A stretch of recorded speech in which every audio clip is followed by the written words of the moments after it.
kepentingan tasawuf bagi kehidupan seorang Muslim. Di tasawuf, jadi apabila disebut tentang tasawuf ni, dia hari ini, bukan dulu, hari ini dia jadi suatu topik yang boleh jadi kontroversial.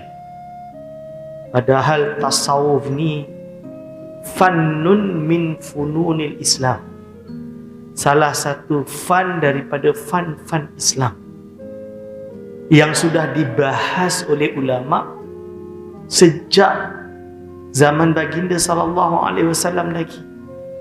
Maksudnya para sahabat yang mengambil ilmu, yang mengambil wahyu, mengambil agama daripada baginda Nabi Muhammad sallallahu alaihi wasallam sudah bertakhalluk dengan tasawuf.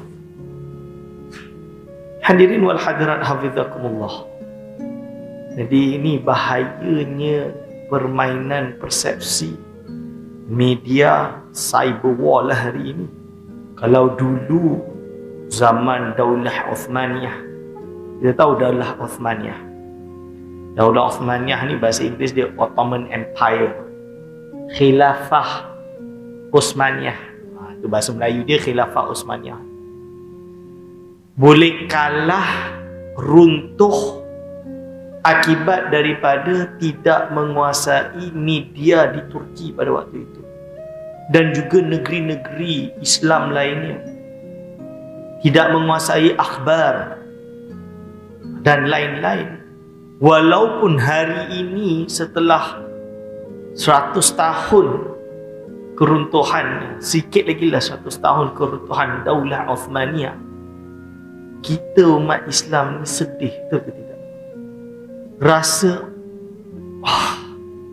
if only, kalau pada waktu itu tahun 1920-an kita hidup di zaman itu dan kita berada di Turki, di Istanbul, kita akan menjadi orang yang paling hadapan untuk membela Daulah Uthmaniyah untuk tidak jatuh.